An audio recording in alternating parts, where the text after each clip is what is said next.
क्या होता है। आओ एक एक करके देखते हैं।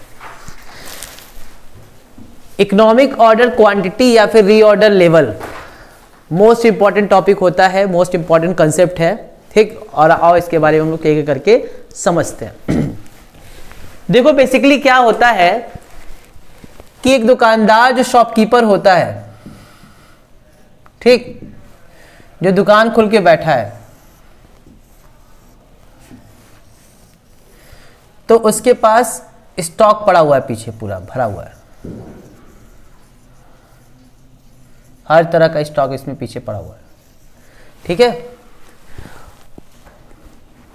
ये उसकी दुकान है और कोई भी अगर ग्राहक आता है बाहर से सामान लेने के लिए, ठीक, तो रीऑर्डर लेवल वो लेवल होता है जैसे ही वो लेवल वहां पहुंचेगा हमें ऑर्डर प्लेस कर देना है। समझो बात को, हम दुकान खोल के बैठे हैं, मेरे पास स्टॉक मेंटेन करके रखते हैं और हमने एक ऐसा लेवल डिसाइड किया है कि जैसे ही वो लेवल पहुंचेगा हमें दूसरा ऑर्डर प्लेस कर देना है। जैसे कि मामला समझो, मान लो सपोज मेरे पास मैंने मान के रखा कि 100 यूनिट, या मान लेते हैं कि 100 कॉपी होती है ना, ब्लैंक शीट कॉपी वाली, ठीक, 100 यूनिट की कॉपी को मैंने बोला कि हमारे पास एक दिन में या एक हफ्ते में 100 कॉपी क्या हो जाती है, सेल हो जाती है। एक हफ्ते में क्या होती है, 100 कॉपी सेल हो जाती है। एक हमने अजम्पशन लिया।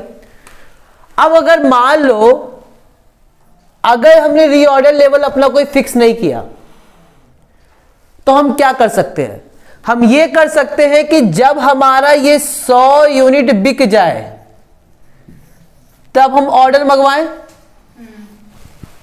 ठीक, यानी कि मेरा पहले पूरा स्टॉक खत्म हो जाए, फिर हम नया लॉट मंगवाएं।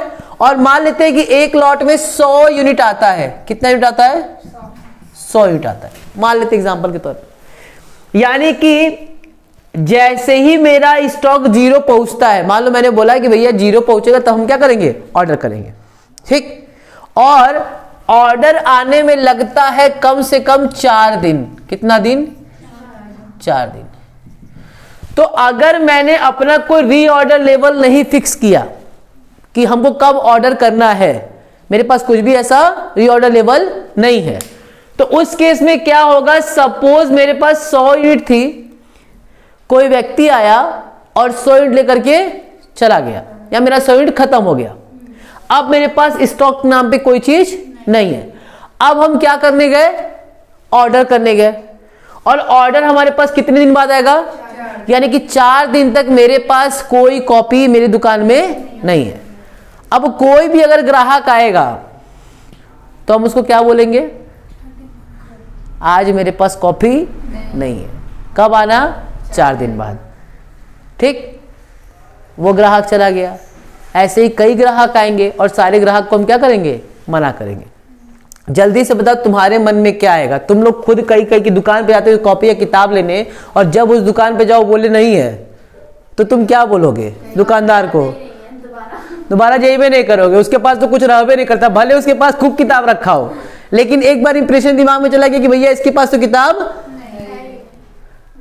तो मामला ये फंसता है कि अगर मैंने अपना रीऑर्डर, यानी कि ऑर्डर के बाद पहले क्या लिखा है, रीऑर्डर, कि मुझे ऑर्डर कब प्लेस करना है और उसके बाद से कब दोबारा रीऑर्डर करना है, ठीक। अगर ये लेवल मैंने फिक्स नहीं किया और हम खत्म होने का वेट करेंगे तो जल्दी से बताओ क्या वो मेरे लिए डेंजरस स्थिति नहीं होगी, हो जाएगी। तो मुझे अपना एक ऐसा रीऑर्डर लेवल फिक्स करना होगा साहब, जब मुझे बताना होगा कि जैसे वो लेवल पहुंचा हमको ऑर्डर क्या कर देना है। अब मैंने ये रीऑर्डर लेवल मान लेते हैं कितना यूनिट फिक्स कर दिया, ठीक, 100, या मान लेते हैं हमने कुछ भी फिक्स कर दिया, मान लेते हैं 100 ही एक तरह से एग्जांपल, ठीक। तो मान लो मेरे पास 1000 यूनिट पड़ा हुआ है, ठीक, लोग आ रहे हैं जा रहे हैं, मतलब आए, और जैसे ही 100 यूनिट पे पहुंचा, मतलब 100 यूनिट के आसपास आया, तो हमने क्या कर दिया, रीऑर्डर प्लेस, भैया, क्योंकि ऑर्डर आने में क्या लगता है, समय लगता है, ठीक। तो एक ऐसा लेवल, एक ऐसा पॉइंट, ठीक, जहां पे अब हमको वापस से क्या करना है, ऑर्डर प्लेस कर देना है कि भैया इतना ऑर्डर मुझे चाहिए, उसी को हम क्या कहते हैं, रीऑर्डर लेवल। इतने पे हमको ऑर्डर प्लेस कर देना है। इतनी बात समझ में आई? अब मामला फंसा कि सर डिसाइड कैसे होता है। सबसे बड़ी तो समस्या क्या है, डिसाइड कब होगा और कैसे होगा। हम कह दिए 100 यूनिट तो क्या 100 यूनिट हो जाएगा, हम कह दिए 1000 तो 1000 हो जाएगा, मेरे हिसाब से नहीं। उसके लिए एक फॉर्मूला डिराइव किया गया है। ठीक, हमने नहीं डिराइव किया है, बहुत बड़े साइंटिस्ट थे, उन्होंने क्या किया, एक फॉर्मूला डिराइव किया और उन्होंने बोला कि अगर आप इस फॉर्मूले को आप क्या करो, अपनाओ, एक रीऑर्डर क्वांटिटी निकल के आएगी और उतनी क्वांटिटी आपको हमेशा अपने पास मेंटेन करके रखनी है, और कितना ऑर्डर आपको मंगवाना है उसके बारे में जानकारी इसमें दी गई। ठीक है, इतनी कहानी समझ में आई? तो रीऑर्डर लेवल का मतलब होता है वो लेवल जहां पे अब मुझे ऑर्डर प्लेस कर देना है। इसके अलावा मैक्सिमम मिनिमम भी होता है, उसके बारे में चर्चा करेंगे। फिलहाल इतना समझ में आया? ठीक, रीऑर्डर लेवल कोई दिक्कत, यानी कि कब हमें ऑर्डर प्लेस करना है। ठीक, अब आओ समझते हैं कैसे ये डिसाइड होता है। जब कभी भी हम कोई भी सामान मंगवाते हैं तो उसमें दो तरह के कॉस्ट होते हैं। ध्यान से मेरी बात सुनना, क्योंकि अब हम लोग मेन चीज पढ़ने जा रहे हैं। ठीक, जब कभी भी हम कोई चीज भी ऑर्डर करते हैं तो उसमें दो खर्चे होते हैं। एक होता है ऑर्डरिंग कॉस्ट और एक होता है कैरिंग कॉस्ट। एक होता है ऑर्डरिंग कॉस्ट और एक होता है कैरिंग कॉस्ट। अब इसको समझे। ठीक, ऑर्डरिंग कॉस्ट का मतलब होता है कि जब कभी भी मैं ऑर्डर करूंगा तो जब ऑर्डर करूंगा तब मुझे क्या देना होगा, ऑर्डरिंग कॉस्ट देना होगा, एक चीज। और जब हम ऑर्डर कर देंगे और जब मेरे पास सामान आ जाएगा तो सामान को कैरी करने का हम क्या देते हैं, कॉस्ट देते हैं, और उसको क्या कहते हैं, कैरिंग कॉस्ट। सर कैरी का मतलब लादना होता है, तो लादने का भी कॉस्ट होता है? मैंने बोला नहीं, लादने की कॉस्ट की हम बात नहीं कर रहे। कैरिंग कॉस्ट का मतलब होता है कि सपोज मैंने 10,000 मेडिसिन मंगवाई और ये मान लेते 4 ट्रक में आया, तो वो सामान कहां रखाएगा, बाहर छोड़, ऐसे ही बाहर फेंक देंगे? कहां रखेंगे, गोडाउन में। तो गोडाउन का हमको रेंट देना होगा, कैरिंग कॉस्ट हो गया, उसको कैरी उसको अपने पास रखने का। ठीक, उसके अलावा मान लो मैंने 10,000 मेडिसिन अभी मंगवा के रख दी, तो बताओ उसको पैसा दिए होंगे कि नहीं दिए होंगे? ठीक, और उसकी मान लो अब हमको 10,000 मेडिसिन की जरूरत नहीं है, मान लेते हैं कि अभी हमको कितने की मेडिसिन की जरूरत है, सिर्फ 2,000 की, लेकिन मैंने कितना मंगवा लिया, तो बताओ 10,000 मेडिसिन खरीदे होंगे तो उसमें पैसा भी गया होगा मेरा। ठीक, अब अगर हम 10,000 मेडिसिन पे पैसा दिए होंगे तो इसका मतलब मेरा पैसा कहीं फंस गया। अगर हम यही पैसा अपने पास रखते तो हम कहीं इन्वेस्ट कर सकते थे उसको। मान लो सपोज हमको जरूरत थी सिर्फ कितने की, 2,000 मेडिसिन की, एग्जांपल के तौर पे कितने की, 2,000। और ये आती है मान लेते हैं इंटू 100 कर लेते हैं तो 2 लाख का, कितने का आता है, यानी कि मुझे 2 लाख की सिर्फ मेडिसिन अपने पास स्टॉक में रखनी थी क्योंकि नीड उतनी ही थी। लेकिन मैंने कितने की मेडिसिन मंगवा ली, 10,000 इंटू 100 यानी कि, और मुझे पता है कि ये बिकते बिकते 8 महीने लग जाएंगे, तो 8 महीने तक मेरा 6 लाख एक्स्ट्रा फंसा है ना, 8 लाख एक्स्ट्रा फंसा है ना। यही हम कुछ नहीं करते, अगर बैंक में भी रखते ना तो बैंक वाला हमको 4.5% क्या देता, ब्याज देता। फंस रहा है पैसा, फंस रहा है ना, वो क्या हो गया, कैरिंग कॉस्ट। तो ऑर्डरिंग कॉस्ट का मतलब होता है भैया जब ऑर्डर करोगे तब उतने ऑर्डर का हम क्या लेंगे, पैसा लेंगे तुमसे, तो वो ऑर्डर कॉस्ट हो गया। और कैरिंग कॉस्ट का मतलब क्या हो गया, जो सामान हम मंगवा के रखे हैं उसको गोडाउन में रखने का मुझे क्या देना होगा, कैरिंग कॉस्ट देना होगा।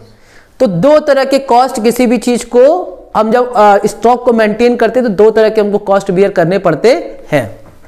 और इन दोनों में कितनी अच्छी बात है, इन दोनों में किसका आंकड़ा होता है, 36 का।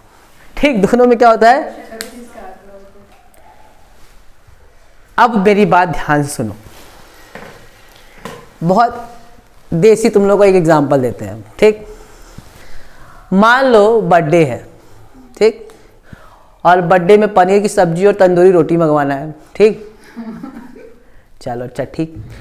अब तुम्हारे पास क्या है, 2 ऑप्शन है।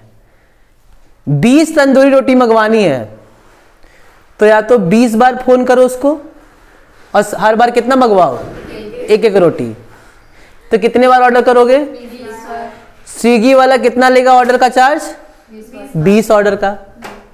मान लेते 30 रुपया का भी डिलीवरी चार्ज लगता है, तो एक बार लगेगा 20 बार लगेगा, 20 बार लगेगा। आ रही बात समझ में? यानी कि ऑर्डरिंग कॉस्ट क्या होगी, जितने बार आप ऑर्डर करोगे उतने बार आपको ऑर्डरिंग कॉस्ट देना पड़ेगा, ठीक। अच्छा अब मेरी बात सुनो। अब हमने एक एक रोटी अब 10 बार मंगवाई। अच्छा ये भी हो सकता है कि भैया हमारे जो खाने वाले हैं वो ठंडी रोटी नहीं खाते हैं, उनको गरम गरम चाहिए होता है, तो एक एक करके आदमी आता है, तो जब आएगा तब हम गरम खिलाते हैं उनको, ठीक। तो जब आएगा तभी खिलाते हैं उनको, पहले तो रखते नहीं स्टोर करके। तो भाई ये समय हमको ऑर्डर तभी करना पड़ेगा जब वो आ जाएंगे, तो हमको ऐसा करना पड़ा। दूसरा ऑप्शन क्या है कि एक के बार में 10 रोटी मंगवा के रख लो। एक ही बार में क्या कर लो, 10 रोटी मंगवा के रख लो। जल्दी से बताओ कितने बार ऑर्डर करेंगे, ऑर्डरिंग का डिलीवरी का चार्ज कितने बार लगेगा, एक बार। लेकिन अब उस 10 रोटी को भैया गर्म करने के लिए हमको कहाँ रखना पड़ा, माइक्रोवेव या कहीं रखना पड़ा, एडजस्टमेंट करना पड़ा, तो उसके लिए हमको एक्स्ट्रा क्या देना पड़ा, चार्ज देना पड़ा। तो वो हमारी चार्ज कौन सी होगी, कैरिंग कॉस्ट। पहले वाले में हमको कैरिंग कॉस्ट नहीं देना पड़ा, लेकिन क्या देना पड़ा, दूसरे वाले में कैरिंग कॉस्ट देना पड़ा, ऑर्डरिंग कॉस्ट कम लगा। अब आ रही बात समझ, इसी को तो 36 का आंकड़ा कहते हैं। अगर ऑर्डरिंग कॉस्ट ज्यादा है कैरिंग कम होगी, कैरिंग कॉस्ट ज्यादा है तो ऑर्डरिंग, काम खत्म। तो दोनों के दोनों कॉस्ट है मेरे, और दोनों में किसका आंकड़ा है, 36 का आंकड़ा, ठीक। तो ये जो EOQ मॉडल आए साइंटिस्ट, उन्होंने एक ऐसा बेहतरीन हमको फॉर्मूला डिराइव करके दिया, और उन्होंने बताया कि एक ये EOQ जो है वो एक ऐसा पॉइंट है, EOQ क्या है, एक ऐसा रीऑर्डर पॉइंट है जहां पे आपका कैरिंग कॉस्ट और आपकी ऑर्डरिंग कॉस्ट दोनों सबसे कम है या दोनों बराबर है, ठीक।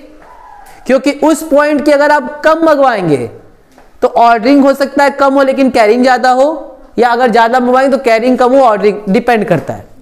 यानी कि हमने बोला, ध्यान से सुनो, ग्राफ के साथ खेलते हैं, ठीक।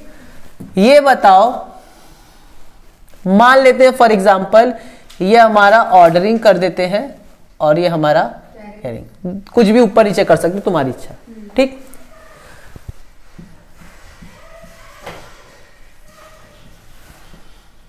ठीक, एक तुम्हारा ऐसे आया है और एक तुम्हारा ऐसे जाएगा। अब मेरी बात जरा ध्यान से समझना, इसको, इस पूरे ग्राफ को बस समझना है। जब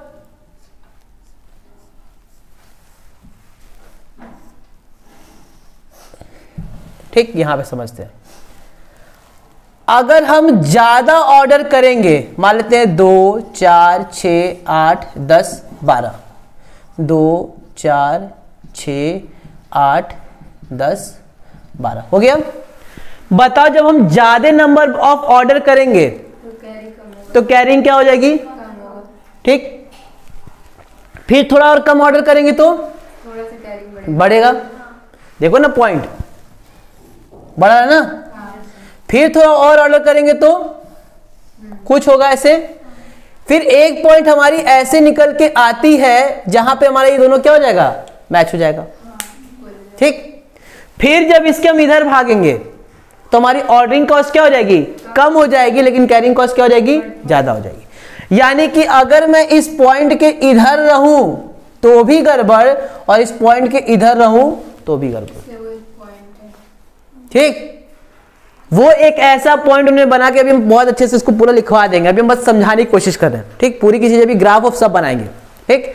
बस हम एक थोड़ा सा रफ में बताना चाह रहे हैं कि ये एक ऐसा पॉइंट हो गया जहां पे आपका क्या हो जाएगा, इसके आप इधर रहोगे तो आपकी ऑर्डरिंग ज्यादा है लेकिन कैरिंग क्या है, और इसके इधर जाएंगे तो यहां पे आपको कैरिंग ज्यादा है लेकिन ऑर्डरिंग क्या है, ठीक। लेकिन जल्दी से बताओ, ये दोनों के दोनों मेरे कॉस्ट है ना, ये दोनों के दोनों मेरे कॉस्ट है ना, तो जब भी हम दोनों को ऐड करेंगे तो अगर आप इधर रहोगे तो भी ज्यादा रहेगा और जब इधर रहोगे तो भी ज्यादा रहेगा।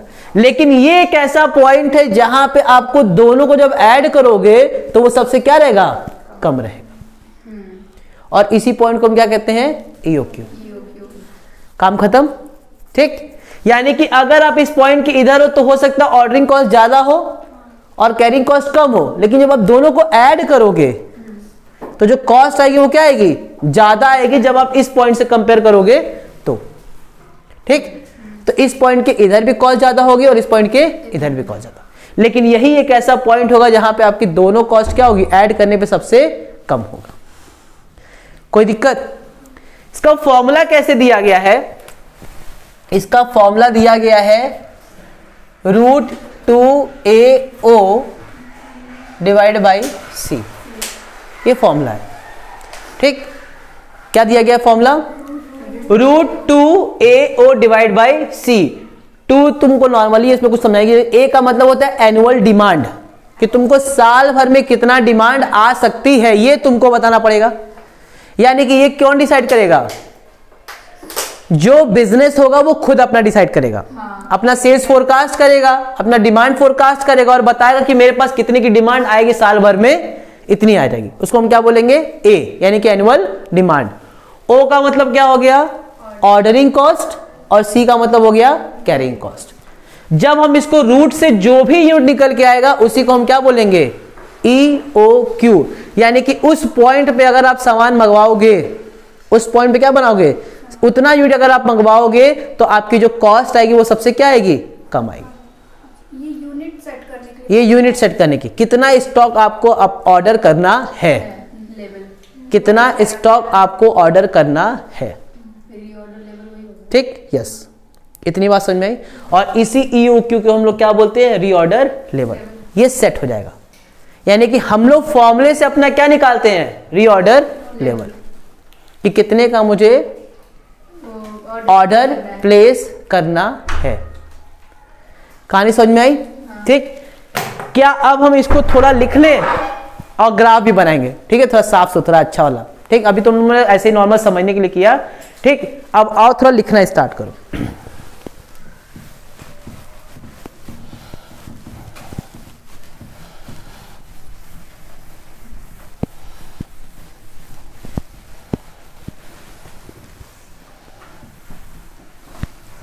लिखो, there are 2 type of cost, there are 2 type of cost. एक हमको बुक भी दे दो ताकि थोड़ा बुक में भी देखते रहे।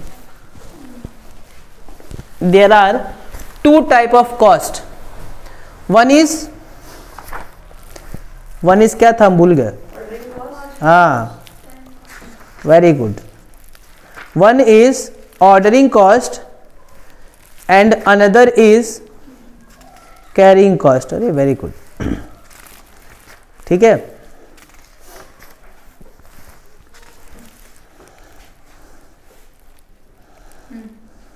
ठीक,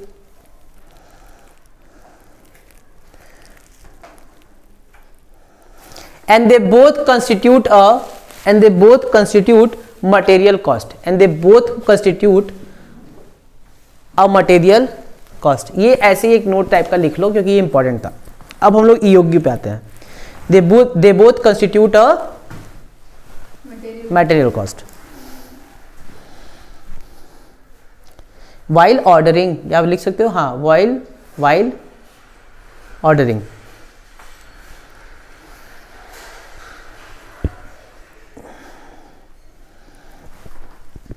अब लिखो कंसेप्ट ऑफ EOQ, हेडिंग डालो कंसेप्ट ऑफ EOQ।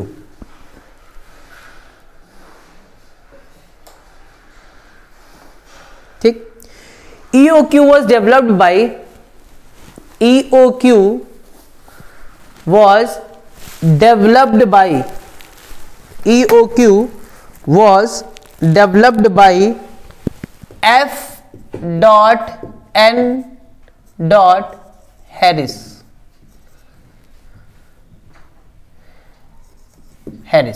ठीक, इन द ईयर 1915,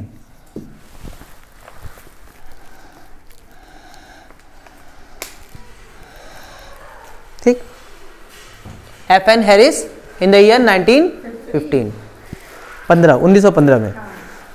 अब लिखो EOQ is that size of inventory, EOQ is that size of purchase order, लिख दो, is that size of purchase order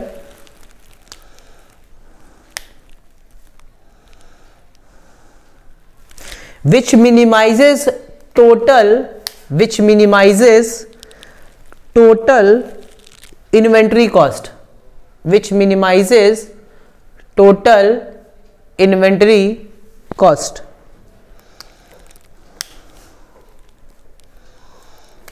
under the assumed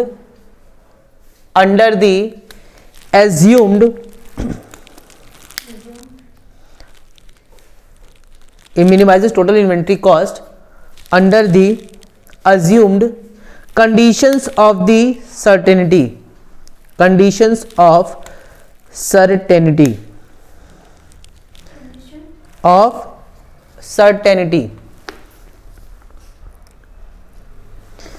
ठीक है। अब उसके आगे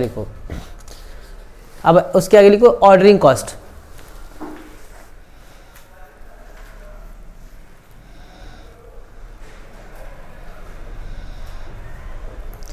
also known as procurement cost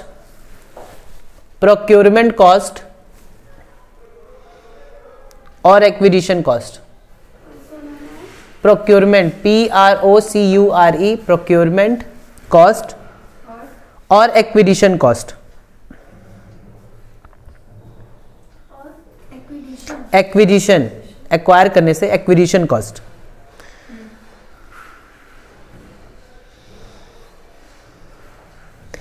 It includes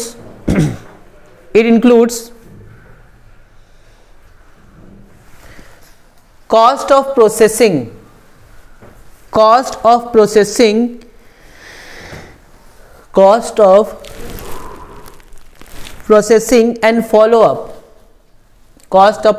and follow up,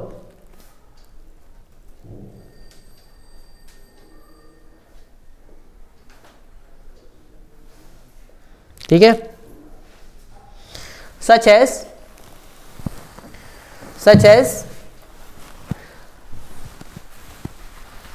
invitation order, invitation लिख दो, invitation, quotation, invitation, quotation, invitation, quotation, quotation, quote करना कोई चीज को, QUOTETATION, quotation, floatation cost, paper works etcetera, paper works regarding order etcetera, paper work regarding order etcetera. देखो simple सी बात है, ऑर्डरिंग कॉस्ट हमको समझ में भी आ रहा होगा। मान लो अमेजन से हम कोई चीज़ मंगवा रहे हैं तो वो पूरा डिब्बा वो पैक करेगा प्रॉपर, ठीक, उसके अलावा उसका बिल और इनवॉइस जनरेट करेगा, फिर जो भी तुम्हारा ट्रांसपोर्टेशन कॉस्ट भी बार बार बढ़ेगा, तो वो सब तुम्हारा एक तरह से क्या है, उसी चीज़ का ही पार्ट है, ठीक। तो मेलिंग ऑर्डर हो गया, इनविटेशन भेजना, पहले इनविटेशन भेजते हैं, फिर पेपर वर्क कई सारे होते हैं ऑर्डर को प्लेस करते समय, तो वो जितने भी खर्चे होते हैं उसको हम लोग क्या नाम देते हैं, ऑर्डरिंग कॉस्ट, कि जब जब हम ऑर्डर करेंगे तब तब ये खर्चे बैठेंगे, ठीक। दूसरा लिखो कैरिंग कॉस्ट, कैरिंग कॉस्ट,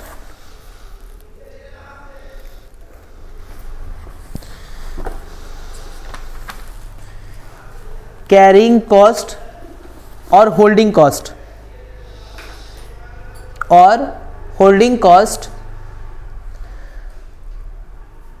और स्टोरेज कॉस्ट, होल्डिंग कॉस्ट और स्टोरेज कॉस्ट और पोजीशन कॉस्ट, पोजीशन अपने पास पजेस्ट करके रखना, position cost.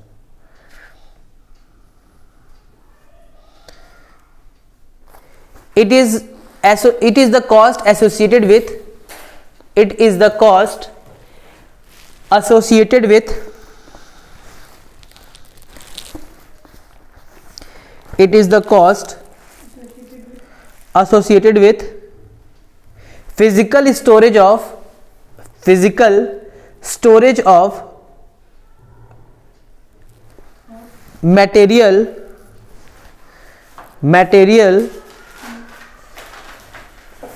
from the date of receipt from the date of receipt from the date of receipt from the date of receipt to the date of sale। ये तो carrying cost होगा। हाँ, जब receive किए तब से लेकर के जब तक सेल नहीं करे तब तक की जो भी हमारे पास कॉस्ट होगी वो कैरिंग कॉस्ट हो जाएगी। ठीक है। बहुत सारे इसमें हो सकते हैं। ठीक है, एक हो सकता है हमारा मैंने बोला कैपिटल कॉस्ट, जो इंटरेस्ट ऑन कैपिटल होगा। भाई लोन लिए होंगे, लोन लेकर के इन्वेंट्री खरीदे होंगे तो लोन पे भी हम इंटरेस्ट भर रहे होंगे।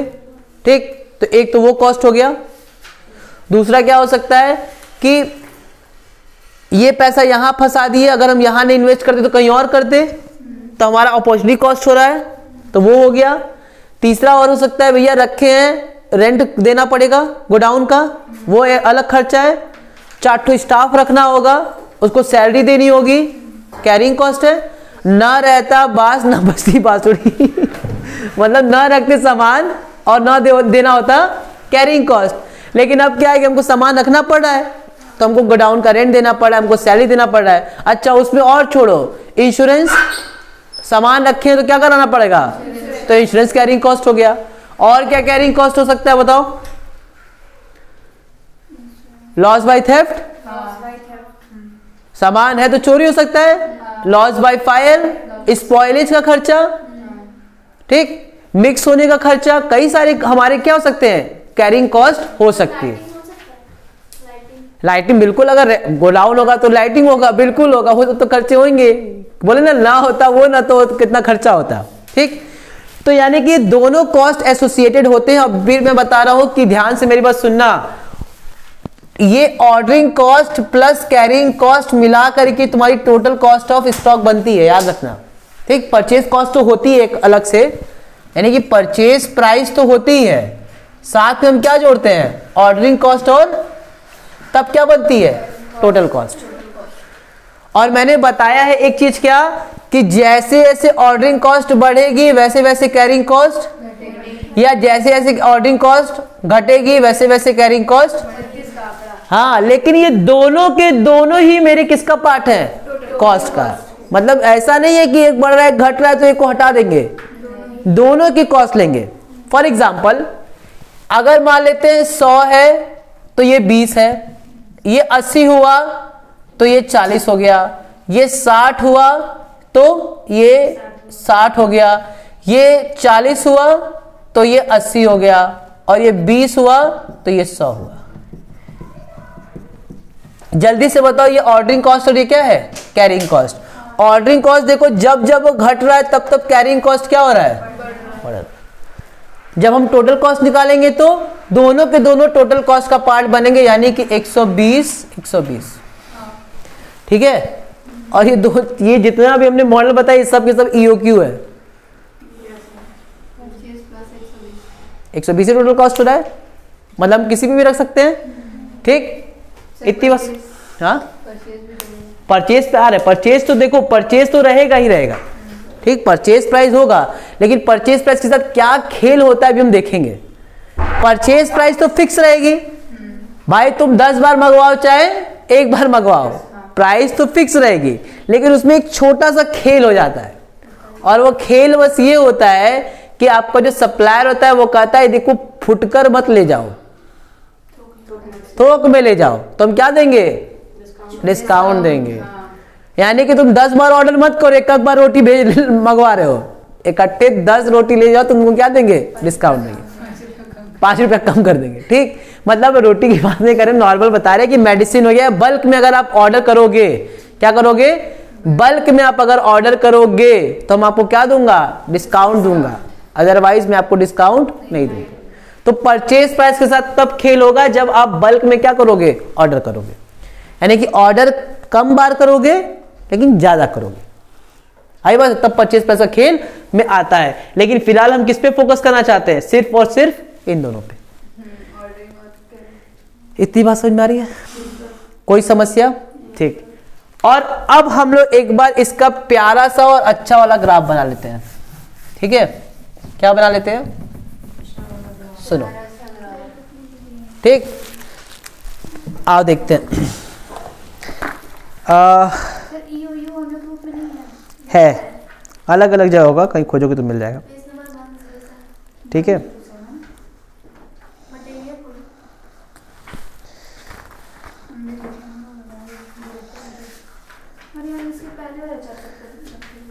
चलो अब मेरी बात ध्यान सुनो। अभी ईओक्यू जब हम पढ़ रहे थे, जरा ईओक्यू की डेफिनेशन एक बार और पढ़ो।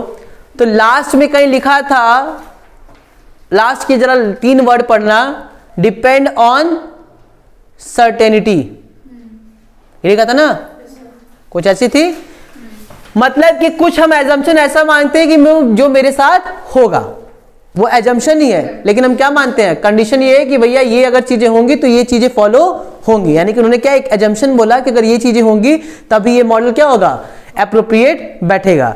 तो आपको पहले ये डिसाइड करना होगा कि आपका एनुअल डिमांड कितना है। सर मेरा एनुअल डिमांड है कितना, 2400 यूनिट का, मेरा एनुअल डिमांड कितना है 2400 यूनिट, ठीक। अब देखो मुझे साल भर में कितना यूनिट मंगवाना है, 2400। अब या तो हम क्या करें, हम हर महीने मंगवाएं 200, बोलो, हर महीने अगर 200 मंगवाएंगे यानी कि हमको कितने बार ऑर्डर करना होगा, 12 बार ऑर्डर करना होगा। मतलब मान लेते अगर हर ऑर्डर का खाली 20 रुपया भी है, मारो 20 नहीं, चलो 100 रुपया है, तो बताओ 12 इंटू 100 करेंगे, बोलो, यानी कि कितना रुपया खर्चा हो जाएगा, 1200। ऑर्डरिंग कॉस्ट हो गई। हमने बोला यार बड़ा दिक्कत है, एक काम करो 4 बार मंगवाओ, क्वार्टरली मंगवाओ, मंथली क्या मंगवाओ, कितना मंगवाना है मुझे, सर 2400। अब हम कितनी बार सिर्फ मंगवाएंगे, 4 बार, यानी कि हर बार कितना मंगवाएंगे, यानी कि 600 इंटू 4 कितना हो जाएगा, 2400, बोलो। और एक बार का कितना दाम है, यानी कितना हो गया, ओ माय गॉड सर ये तो कम हो गया, ठीक। एनुअल डिमांड उतनी है, अगर हम ऑर्डर अपना कम कर देंगे, नंबर ऑफ ऑर्डर कम कर देंगे तो हमारा क्या हो जाएगा, यानी कि साइज बढ़ रही है, ऑर्डर हमारा कितना है 100, यानी कि कितना बैठा 400। सर अगर हम 2 बार मंगवाए तो यानी कि 1200 है, तो 1200 इंटू कितना 2, यानी कितना 100, यानी कितना बैठा 200। यानी कि सर हमेशा बार बार जब जब हम ऑर्डर बढ़ा रहे हैं तब तब मेरी कॉस्ट क्या हो रही है, ज्यादा हो रही है, और जब जब हम ऑर्डर कम करें तो मेरी कॉस्ट क्या हो रही है, कम हो रही है।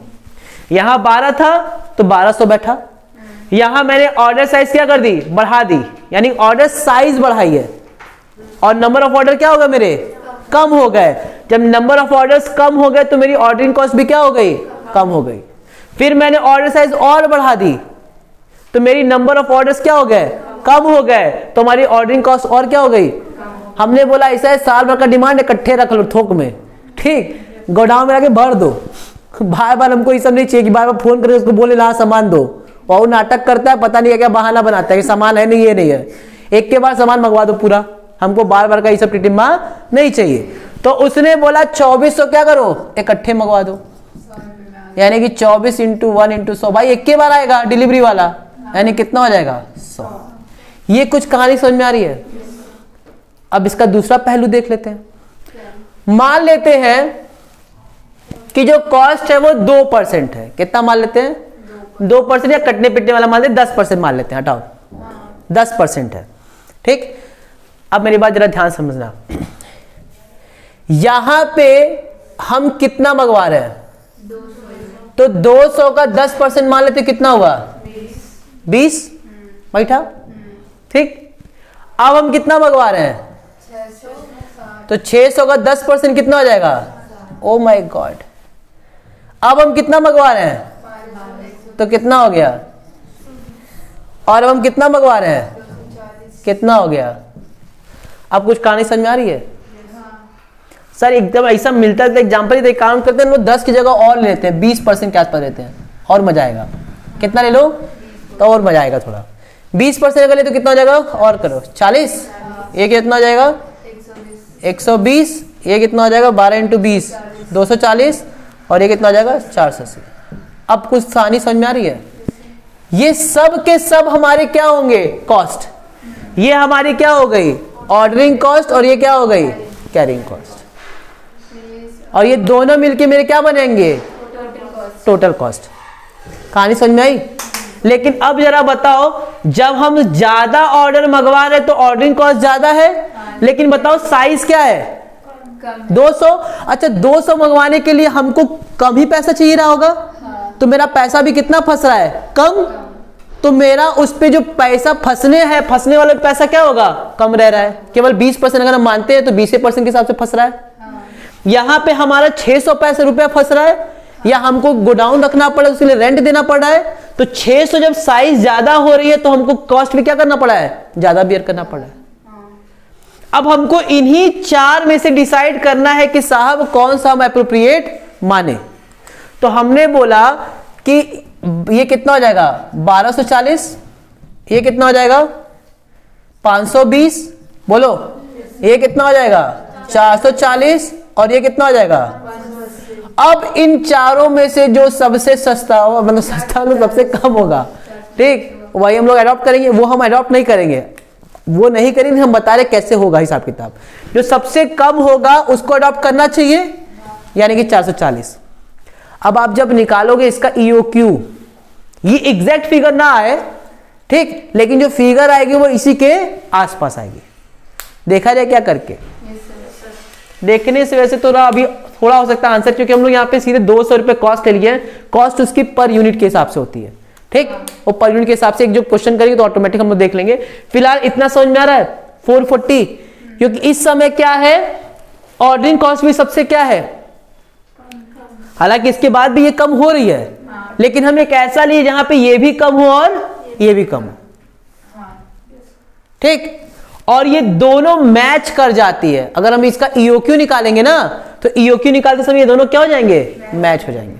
अभी तो मैच नहीं हो रही क्योंकि ये मेरा EOQ नहीं निकला है। अभी मैं सिर्फ एक इमेजिनरी फिगर निकालने की कोशिश की है, ठीक। जब हम एग्जैक्ट फॉर्मूले पे बेस रखेंगे, जो EOQ का हमने फॉर्मूला लिखवाया था, जब उस पे जो यूनिट निकलेगी और उस पे जब हम फॉर्मूला लगाएंगे तो ये दोनों के दोनों कॉस्ट क्या हो जाएगी? सेम हो जाएगी, ठीक। अभी मेरा सिर्फ मकसद था ये बताने का कि ऑर्डरिंग कॉस्ट जब क्या होती है? कम होती है, तो कैरिंग कॉस्ट क्या होती है? बढ़ती है, ठीक। कोई दिक्कत? चलो अब एक काम करते, इसका फॉर्मूला भी लिख लो तुम लोग। फॉर्मूला लिखवा चुके हैं ना? फॉर्मूला क्या है? √2 × A × O भी कर सकते हो और अपॉन में C, ठीक। √2 × 2 का मतलब क्या हो गया? 2 नॉर्मल, A का मतलब एनुअल डिमांड 2400, तो यहाँ 2400 लिख देंगे। O का मतलब ऑर्डरिंग कॉस्ट, और इसमें कॉस्ट ऑफ ऑर्डरिंग कितना लिए हैं? 100, और कैरिंग कॉस्ट भी निकाल ही लेते, काम करते निकाल ही लो, इसको निकाल ही लो, हटाओ। 2 × 2400 है ना, इंटू ऑर्डरिंग कॉस्ट कितना है जी? 100, डिवाइड बाय कैरिंग कॉस्ट जो होगा वो 20% है, यानी कि 0.2। जरा इसको निकालो तो।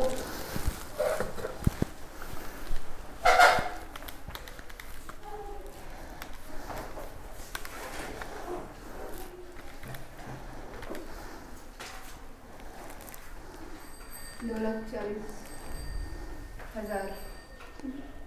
1549 आ रहा है, 1550। 1550 देखो इसके बीच में आ रहा है ना, बोलो यहां पे, यानी कि अगर मैं 1200 ना मंगवा कर 2400 नहीं, इन दोनों के बीच में अगर मैं 1550 मंगवाऊंगा, ठीक, तो ये दोनों कॉस्ट क्या हो जाएगी? सेम। और क्या हो जाएगी? हमारी जो प्राइस भी क्या होगी? वो सबसे मिनिमम होगी, ठीक। यानी कि हमने बोला ना, ये हमारी ऑर्डर साइज किसको निकालने पे कितना आ रहा है? 1549 आ रहा है। कितना आ रहा है? 1549। और ये हमारी क्या हो गई? साइज। यानी कि मैं 1200 पे कितना आ रहा है मेरा, इतना आ रहा है ना। लेकिन अगर मैं एग्जैक्ट फिगर लेके चलूं, अगर मैं 1549 करूं ना, तो इस 1549 पे मेरी ये दोनों कॉस्ट क्या हो जाएगी, सेम हो जाएगी, ऑर्डरिंग कॉस्ट और ये भी कॉस्ट। ठीक, तो मैंने बोला उसके आसपास में बैठेगा, देखो इसी के बीच में बैठ रहा है। ठीक है, एक तुमने बस एक इमेजिनरी फिगर आपको समझाने के लिए बताया कि इमेजिनरी फिगर से इस तरीके से होगा। लेकिन अगर तुम एग्जैक्ट फिगर से करोगे, अगर हम इतना लेके चले यूनिट, इस यूनिट पे जब तुम निकालोगे तो तुम्हारा ये दोनों कॉस्ट क्या हो जाएगा, सेम हो जाएगा। करके देखना है तो करके भी देख सकता है। आओ किया जाए। सर, हाँ का मतलब क्या होता है? क्या, एनुअल डिमांड। Annual demand. एक साथ कितने यूनिट मंगाने हैं? अब सुनो, बताओ मुझे 2400 मंगवाना था ना, आप लोग करके ही देखते हैं। 2400 मंगवाना था ना, और हम एक बार में कितना मंगवा रहे हैं, 1500। यानी कि 2 बार में आ जाएगा मेरे पास पूरा, आ जाएगा 1.5 बार में, लेकिन 2 बार मान के चलिए 2 बार में हमारा पूरा आ जाएगा। भाई 1549 एक बार में, फिर दूसरा बार मंगवाएंगे 1549, तुम्हारा ऑटोमेटिक क्या हो जाएगा, आ जाएगा उतना। ठीक, तो एक काम करते, 2400 अगर मंगवाना है, यानी कि 2 बार मंगवाएंगे, तो 2 का मतलब जरा बताओ कितना हो जाएगा, 2 × 100 कॉस्ट है, तो कितना आ जाएगा 200। और कैरिंग कॉस्ट जरा बताओ मेरे पास कितना है, 20% है ना, तो 1549 का जरा 20% निकालो तो ये आ रहा है 310, 310। ठीक, इन दोनों को जरा जोड़ो, कितना आ रहा है 510 ना। ठीक, अब अगर मैं यहाँ पे 510 लिख देता हूँ, एग्जैक्ट फिगर लो तुम्हारे लिए, तो जरा बताओ इन चारों में सबसे कम कौन सा है, 510। ठीक, यानी कि अगर तुम 510 यूनिट एग्जैक्ट मंगवा, 510 सॉरी, अगर तुमने 1549 यूनिट मंगवाया, तो तुम्हारी टोटल कॉस्ट कितनी बैठेगी, 510। ठीक, ये तुम्हारी क्या होगी, इन चारों में सबसे मिनिमम है। ठीक, जैसे मैं आपकी, अगर आप 1549 के ऊपर मंगवाओगे, ठीक, तो भी तुमको दिक्कत होगी, और अगर 1549 से कम मंगवाओगे तो भी दिक्कत होगी, थोड़ी बहुत दिक्कत होगी। ठीक, जैसे अगर हम 1000 मंगवाते हैं, यहां पे देखो कितना मंगवाया, 1200। जब 1200 मंगवाया तो कॉस्ट कितनी बैठ गई, 1200 पे नहीं, 1200 अगर हम मंगवाते हैं, इस फिगर से थोड़ा गड़बड़ हो रहा है, क्या देखे तो 200, 240। हाँ, ये देखो, इसमें एक और चीज देखो, तुम लोग को यहाँ पे क्लियर कर देते हैं। अब यहाँ पे जो हमारे 2400 का था ना डिमांड, उससे भी हमारा फर्क पड़ रहा है, क्योंकि 2400 में क्या हो रहा है, हमको कितना डिमांड चाहिए, 2400 ना। तो जब हम 1200 मंगवाएंगे तो 2 बार में एग्जैक्ट आ जाएगा। जब हम 1549 मंगवाएंगे तो हमको क्या मिलेगा, ज्यादा मंगवाना पड़ेगा, मतलब हमारे पास एक्स्ट्रा बच जा रहा है। ठीक है, तो बेसिकली यहाँ पे हमको चीज समझना होगा, 1200 का इससे बैठ नहीं रहे, काम को एग्जाम्पल उठाते हैं, एग्जाम्पल से करो ज्यादा सही रहेगा, क्लैरिटी रहेगी। क्योंकि ये पॉइंट उनसे ना दिक्कत हो रही है। एक एग्जाम्पल उठाते हैं ना कोई, कौन सा उठाया जाए, दिया है, हाँ ये दिया है, ये दिया है, सही कह रही है। 9 के पहले 6 भी दिया है, 6 किया जाए पहले, दिख रहा है स्कूटर मैन्युफैक्चरिंग कंपनी, इसको जरा पढ़ो, ये हम लोग करते हैं इसके स्कूटर वाला। हाँ 6